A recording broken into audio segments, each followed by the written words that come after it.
भजन करते हुए मधुवन की ओर प्रस्थान कर गए। व्यास जी ने सोचा व्यर्थ पीछे जाने से कोई मतलब नहीं है। सूत जी से शौनकादि ऋषि ने जो पहला प्रश्न किया था कि मानव का परम धर्म क्या है, सूत जी कहते हैं, हे शौनकादि ऋषि, मनुष्य के लिए अगर सर्वोत्तम धर्म है, गीता के 18वें अध्याय में भगवान कहते हैं अर्जुन से, सर्वधर्मान् परित्यज्य मामेकं शरणं व्रज अहं त्वां सर्वपापेभ्यो मोक्षयिष्यामि मा शुचः। सर्वधर्मान् परित्यज्य, मनुष्य का सबसे पहला धर्म है सबको छोड़कर मामेकं शरणं व्रज, मेरे शरण का अनुयायी बने। भगवान के चरणों में प्रीति होना ही मानव का परम धर्म है। दूसरा प्रश्न किया था, हे देव, मंदिर में पूजा करने जब जाता हूं तो बहुत सारे देवी देवताएं होते हैं, सर्वश्रेष्ठ कौन है, किसको श्रेष्ठ मानो?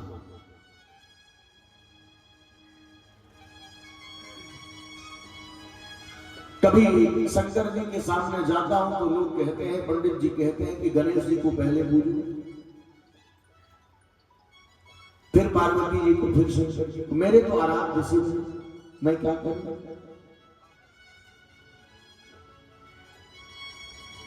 बोले देखिए, जीवन में एक गांठ बांध लीजिए, एक ही साधे सब सधे, सब साधे सब साधे। भगवान के स्वरूप अलग है, भगवान के रूप अलग है, लेकिन सभी देवताओं के प्रति श्रद्धा हो, निष्ठा एक में हो। श्रद्धा सभी देवताओं के प्रति हो, निष्ठा मेरी अनन्यता एक में हो। तीसरा, प्रभु आपसे हमने प्रश्न किया था कि भगवान अजन्मा है, तो प्रभु ने जन्म कैसे लिया?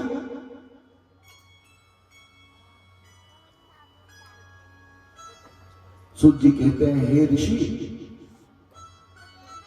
इसी बात को तुलसीदास बाबा अपने मानस में लिखते हैं कि जब जब होई धर्म की हानि, जब जब होई धर्म की हानि, पार असुर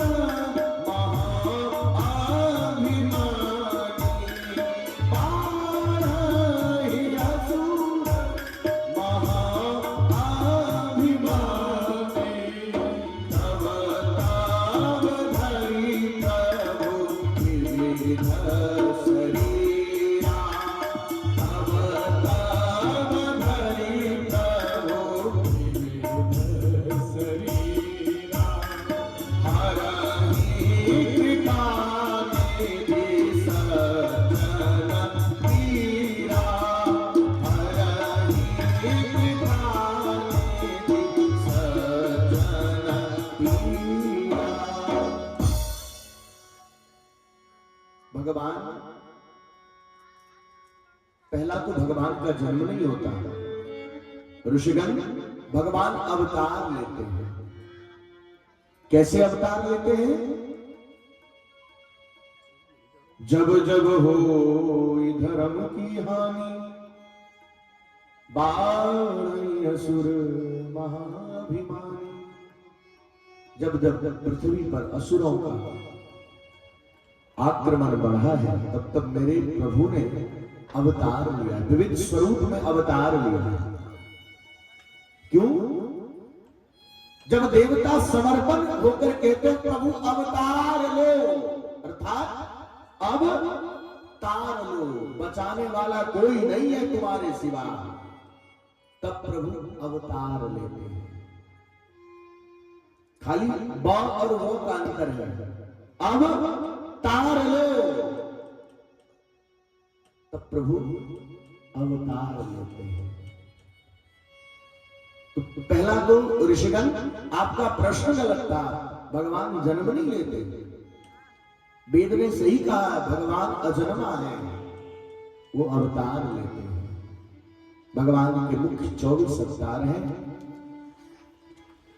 सनक सनंदन सनातन सनत कुमार, दूसरे हैं वाराह भगवान, तीसरे संत के रूप में नारद जी, चौथे नर और नारायण प्रभु जो बद्रिकाश्रम में है, पांचवें भगवान कपिल देव, सभी लोग जानते हैं मकर संक्रांति पर गंगा सागर कपिल देव जी, चौथे दत्तात्रेय मुनि महाराष्ट्र में, इनका धूमधाम से पूजा होता है, हम लोग तो नहीं कर पाते। पांचवें है यज्ञ नारायण, यज्ञ भगवान, ये ज्ञान यज्ञ भगवान का ही स्वरूप है, यज्ञ भगवान। तीसरे हैं ऋषभ देव जी, चौथे पृथु जी, सातवें यज्ञ नारायण, आठवें में ऋषभ जी, नवें में पृथु जी, 10वें में मत्स्य भगवान, 11वें श्री कच्छप जी महाराज, 12वें में धनवंतरी जी, 13वें में अमृत देवताओं को पिलाने के लिए भगवान ने एक रूप लिया था मोहिनी, चौथे नरसिंह जी, 5वें वामन जी, 14वें नरसिंह जी, 15वें वामन जी, 16वें श्री परशुराम जी, 17वें महर्षि वेद व्यास। व्यास भगवान है, भगवान का अवतार है। 18वें हमारे मर्यादा पुरुषोत्तम प्रभु श्री राम, 19वें बलराम जी शेषावतार के रूप में, 20वें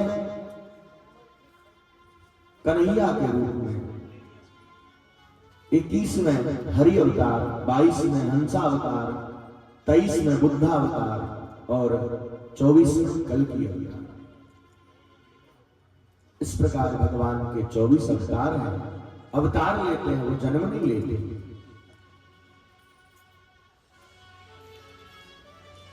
सूत जी से प्रश्न करते हैं, प्रभु मैंने सुना है कि रामकृष्ण में लोग अंतर समझते थे। सूत जी कहते, सोनकादि ऋषि, राम कृष्ण दो एक है, अंतर नहीं निमेष, इनके नयन गंभीर हैं, उनके चपल विशेष। एक मर्यादा पुरुषोत्तम है, दूसरा लीला पुरुषोत्तम है। दोनों में तनिक भी अंतर नहीं समझना चाहिए।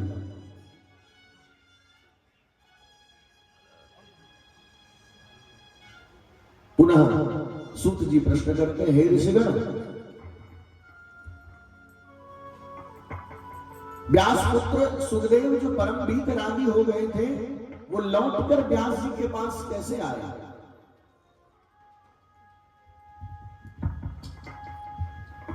अरे भैया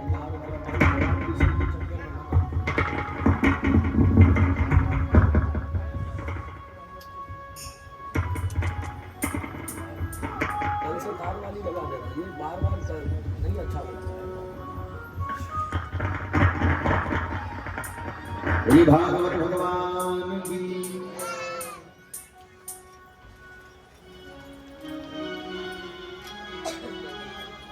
मेरा कोई ना सहारा बिन तेरे, गुरुदेव सवरिया मेरे, मेरा कोई ना सहारा बिन,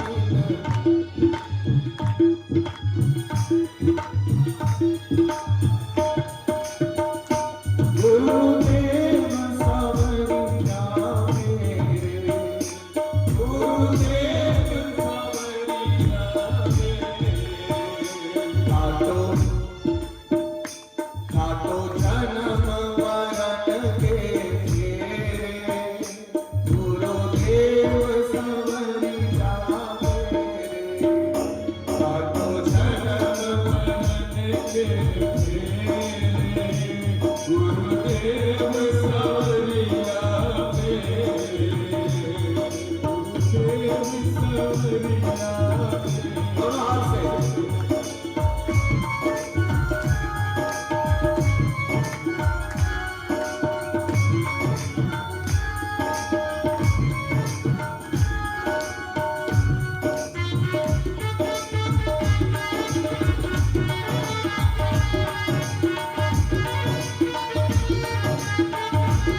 तुम भक्त के हितकारी हो, तुम भक्त के हितकारी हो, प्रभु आया शरण तिहारी हो, प्रभु आया शरण तिहारी हो। आठों जन्म मरण के गुरुदेव सवरिया मेरे,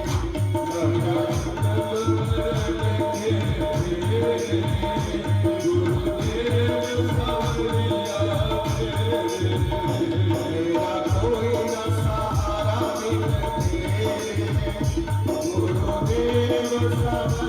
सवरिया मेरे, मेरा कोई न सहारा बिन तेरे,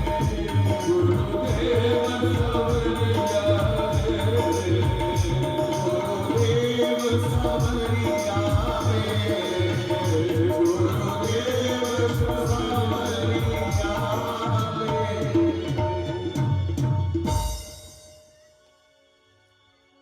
स्वर्गादि ऋषि कहते हैं, हे गुरुदेव, हे सूत जी, ऐसा वीतराग जिसका पुत्र हो, उस सुखदेव ने लौटकर व्यास से भागवत कैसे पढ़ी? व्यास ने भागवत लिखा क्यों? ये किसके पुत्र हैं? शिवरंजन। सूत जी कहते हैं, स्वर्गादि ऋषिगण, आपने बड़ा सुंदर प्रश्न किया है। नारायण के पुत्र हैं ब्रह्मा, ब्रह्मा के पुत्र हैं वशिष्ठ, वशिष्ठ के पुत्र हैं शक्ति, शक्ति के पुत्र हैं पराशर, और पराशर के पुत्र हैं महर्षि वेदव्यास। इनका नाम व्यास था। वेद उस समय तक एक ही वेद था, ऋग्वेद। इन्होंने उस वेदों का विभाजन किया। एक ही वेद के अंदर कर्मकांड के मंत्र थे, एक ही वेद के अंदर गायन के मंत्र थे, एक ही वेद के अंदर औषधि के मंत्र थे, एक ही वेद के अंदर ब्रह्म की सत्ता का, ब्रह्म का मंत्र था, वो परब्रह्म का ज्ञान था। उसने 4 विभाग किए, ऋग्वेद, यजुर्वेद, सामवेद, अथर्ववेद। व्यास ने वेद को 3 भागों में बांटा, एक वेद को 3 भागों में बांटा, वो 4 हुआ। पहला ऋग्वेद, जो ब्रह्म को, ब्रह्म के जिसमें मंत्र है, ब्रह्म का जिसमें ज्ञान है। दूसरा है यजुर्वेद, जिसके अंतर्गत कर्मकांड है। चौथा है सामवेद, जिसके अंतर्गत गायन है। 5वां है अथर्ववेद, जिसके अंतर्गत औषधीय विज्ञान है। ये सब एक ही साथ था, उन्होंने बांटा, इसलिए उनको वेदव्यास कहा गया। वेदव्यास 17 पुराणों की रचना किए, महाभारत को लिखा, वेद के 4 भाग किए, वेदांत को लिखा, दर्शन को लिखा। लेकिन मन में संतुष्टि नहीं है। हम लोग कभी ऐसा, जीवन में एक ऐसा समय आता है जब हम आप व्याकुल होने लगते हैं, लगता है कि मुझसे कुछ छूटा है। जब कोई काम करने को जाते हैं और उसमें कुछ त्रुटि रह जाती है, तो अपने स्वयं के अंदर वो ऐसा अनुभूति होने लगता है कि कुछ छूट गया। घर से निकलते हैं, पता चलता है कि घर में मोबाइल छूट गया, तो छूटने से पहले एक अनुभूति, एक बेचैनी होती है कि कुछ तो भूल रहा हूं, कुछ तो भूल रहा हूं। व्यास जी उसी व्याकुलता में नारद जी का आगमन होता है। जो परम ज्ञानी है व्यास जी, उनको देखा और नारद जी ने कहा आप इतने व्याकुल क्यों हैं, व्यथित क्यों हैं? आप तो महाराज वेद का विभाजन आपने किया, 17 पुराणों को लिखा, महाभारत को लिख डाला, अब आपसे बचा क्या है?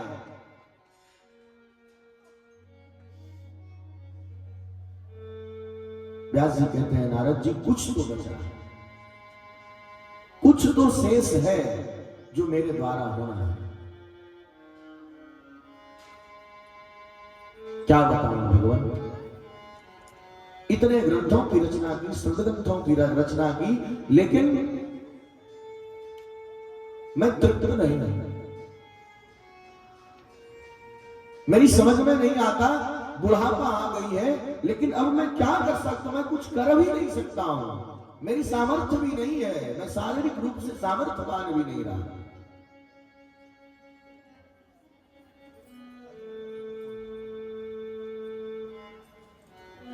नारद जी ने कहा, हे व्यास नंदन, हे पराशर नंदन व्यास, आप कुछ भी करने में सामर्थ्यवान हैं।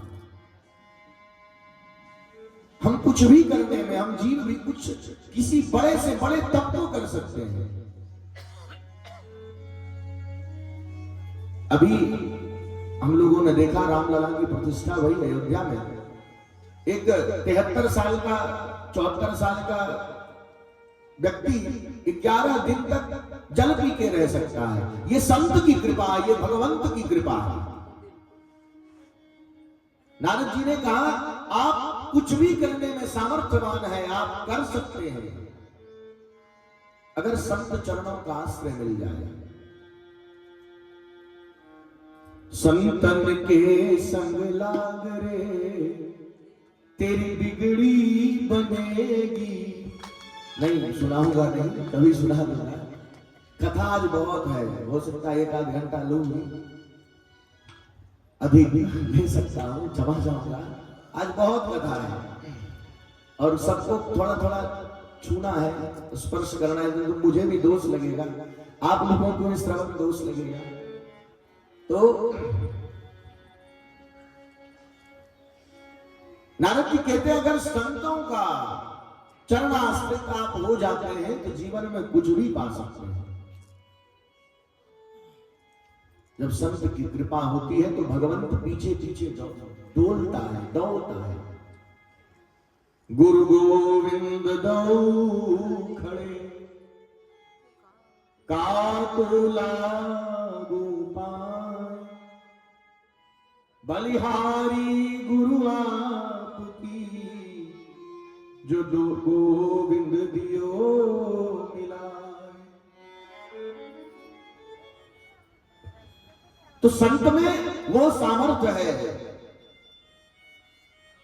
व्यास जी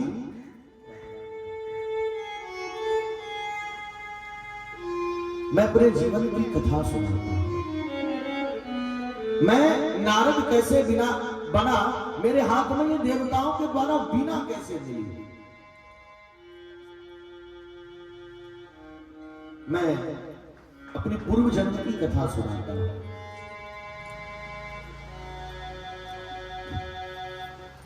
मैं एक अत्यंत निर्धन दासी के घर, दास के घर पैदा हुआ। मेरे जन्म के साथ ही मेरे पिता की मृत्यु हो गई। मैं एक भाई, विधवा मां, एक ही संतान के साथ उस समाज में जीवन गुजार रही थी। लेकिन कहते हैं ना कि स्वार्थ लागी करही सो प्रीति। जब मेरी मां किसी के घर में काम करती थी तो वहां से कुछ लाकर फिर मुझे वो प्रसाद पवाती थी। और एक दिन ऐसा हुआ कि मेरी मां की तबीयत खराब हो गई, वो घर में काम करने नहीं जा पाई। उस दिन हम लोग भूखे रहे। नितांत दासी।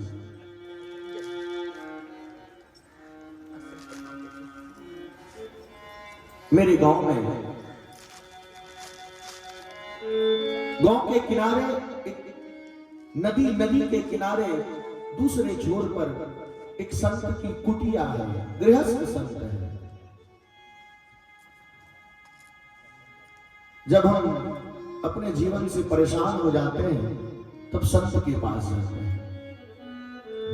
दशरथ जी ने बहुत प्रयास किया। रामचरितमानस में तो 3 पत्नियों का वर्णन है, वाल्मीकि रामायण में 350 पत्नियों का वर्णन है, 3 महारानी और बाकी रानी, उसके बावजूद भी पुत्र नहीं हुआ। लेकिन जब संत की कृपा हो जाए, भगवंत की कृपा हो जाए, कुछ भी संभव है। मेरी मां धर्मनिष्ठ थी, धर्मपरायणा थी। उनको लगा कि अब ये संसारी जीव मुझे नहीं तार सकता, मेरे बच्चों का भविष्य खराब हो जाएगा। मुझे लेकर मेरी मां उस संत के आश्रम में गई, संत भगवान से निवेदन किया। संत भगवान ने कहा कि आप जाओ अंदर, गुरु माता है, उनसे जाके पूछ लो, कोई काम जरूर कुछ ना कुछ तुम्हारे योग्य काम मिलेगा, तुम यहीं रहो। मेरी मां और मैं उस आश्रम में रहने लगा। कुछ 10 दिन बीते होंगे। चातुर्मास का व्रत करने के लिए उस आश्रम में हरिद्वार से कुछ संत आए। उनको चातुर्मास व्रत करना था। चातुर्मास व्रत वो है जिस व्रत में एक ही स्थान पर रहकर 4 महीने का वो व्रत है। एक ही स्थान पे रहकर वो व्रत किया जाता है, भजन कीर्तन किया जाता है। मेरी मां भी उन समस्त संतों का सेवा करती, उस आश्रम में झाड़ू लगाती, गो दोहन करती, गो के लिए चारा लाती। मैं छोटा था, संतों के पास बैठता था। संत का जीवन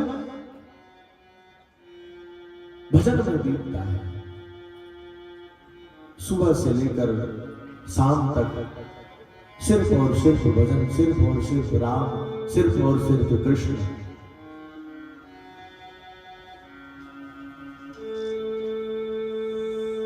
मेरे लिए वो 4 महीना मानो अमृत के समान था। मैंने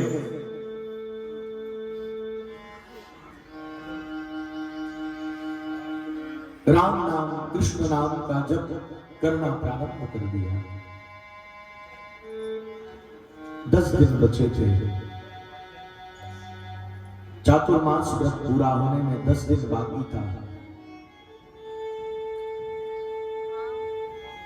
संत भगवान 10 दिन के बाद चले जाएंगे, ऐसा मैंने सोचकर संत भगवान के चरणों को पकड़ लिया और उनसे निवेदन किया, है प्रभु, अब आप चले जाएंगे तो मेरा अवलंब कौन होगा, मेरा सहारा कौन बनेगा? आज तक तो मैं भजन के साथ जी रहा था, हे नाथ आप चले जाएंगे तो मैं जीऊंगा कैसे?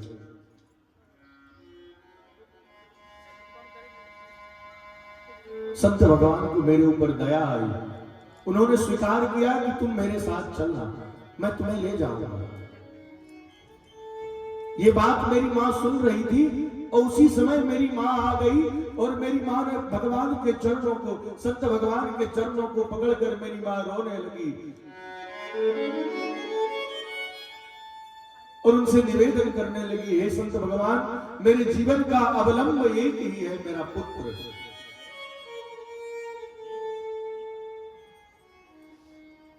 उन्होंने मेरा नामकरण किया था रामदास। संत भगवान कहते हैं कि रामदास, तुम तो वेदों को भी सुना है, हम सबों के साथ तुमने पुराणों को भी सुना है। वेद भी कहता है कि आचार्य देवो भव, मातृदेवो भव, पितृदेवो भव, आचार्य देवो भव। मैं तुम्हारा गुरु होने के नाते ये कहता हूं कि जीवन में अगर कोई समर्थवान गुरु है वो तुम्हारी मां है।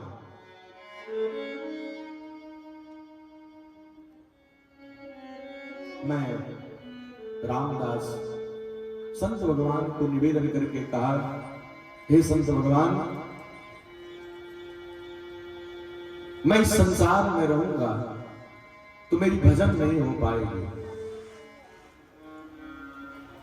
संत भगवान ने कहा, मैं आपको कह रहा हूं, मातृदेवो भव, पितृदेवो भव, आचार्य देवो भव। पहले मां गुरु है, दूसरे पिता गुरु है, तीसरे मैं तुम्हारा तीसरा गुरु हूं। तुम्हारी पहली गुरु मेरे चरणों में पड़ी है, मैं क्या कर सकता हूं। संत भगवान हमसे कहते हैं, रामदास तू अपने मां के पास रह, और जब तू बड़ा हो जाएगा, तुम्हारी मां इस दुनिया को छोड़कर चली जाएंगी, तब तुम हमारे पास आ जाना। अब तो मेरे जीवन में ये संत की कही हुई बात कि मेरी मां कब मरे, मैं इसलिए व्याकुल हो गया। कब मेरी मां मरे, कब, ऐसा सोचना गलत है। उसके बाद भी मैं व्याकुल होकर तड़पने लगा कि अब मेरी मां मर जाए कब। क्योंकि मैं मां के साथ रहता था तो मां कभी किसी काम में हाथ बटा देती को कहती, कभी किसी काम में हाथ बटाने को कहती, और मेरा भजन छूट जाता। मेरे मन में बड़ी क्रोध होती थी और मैं मां के मरने की प्रतीक्षा करने लगा।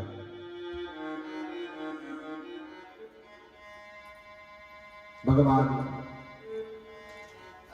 मेरे भजन को सुन रहे थे। एक दिन ऐसा समय आया,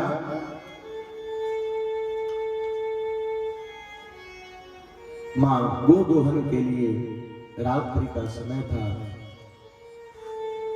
शाम का समय था, मां गोदोहन कर रही थी। वहीं पर कुछ सर्प के दिल थे, दोहन मां कर ही रही थी कि उसी समय सर्प आया और मां को दंश मारकर चला गया, और मेरी मां भगवत धाम को सिधा रही है। मैं मां के पास गया, एक क्षण तो खूब रोया, मां के हृदय से लपट कर मैं खूब रोया।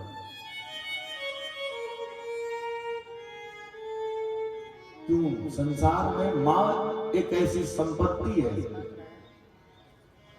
अगर मान ममता लुटाई न होती, तो ममता मई मां कहाई न होती। अगर मान ममता लुटाई न होती, अगर मान ममता लुटाई न होती, तो ममता मई मां कहाई न होती। अगर मान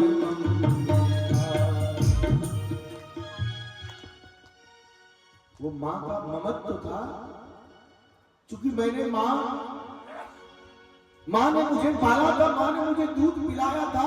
एक क्षण को मैं मां के उस मृत शरीर को पकड़कर इतना रोया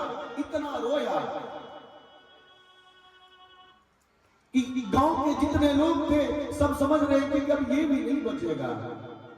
फिर कुछ समय के बाद पता नहीं मेरे मन में क्या हुई, मैं नाचने लगा, मैं भगवान के नाम का गुणगान करके नाचने लगा।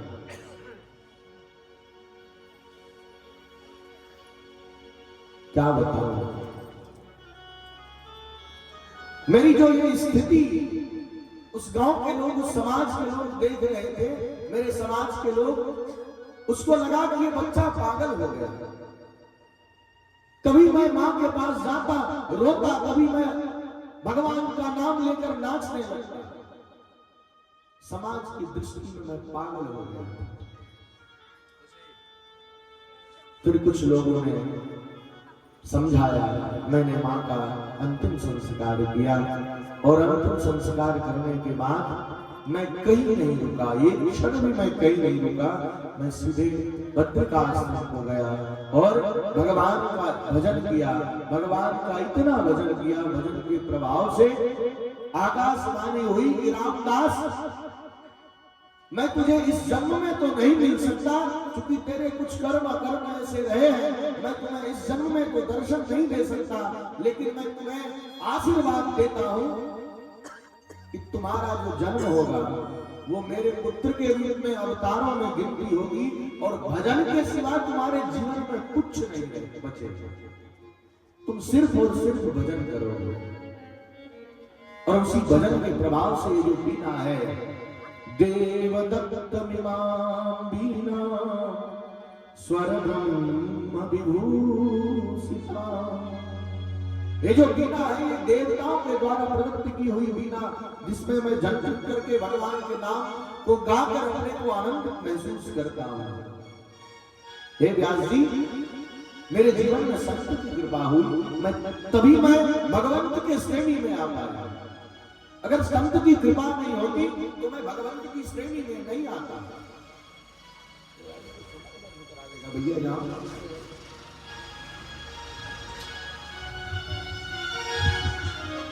इसको सीधा कल से माइक लगाना वो बोला इसका।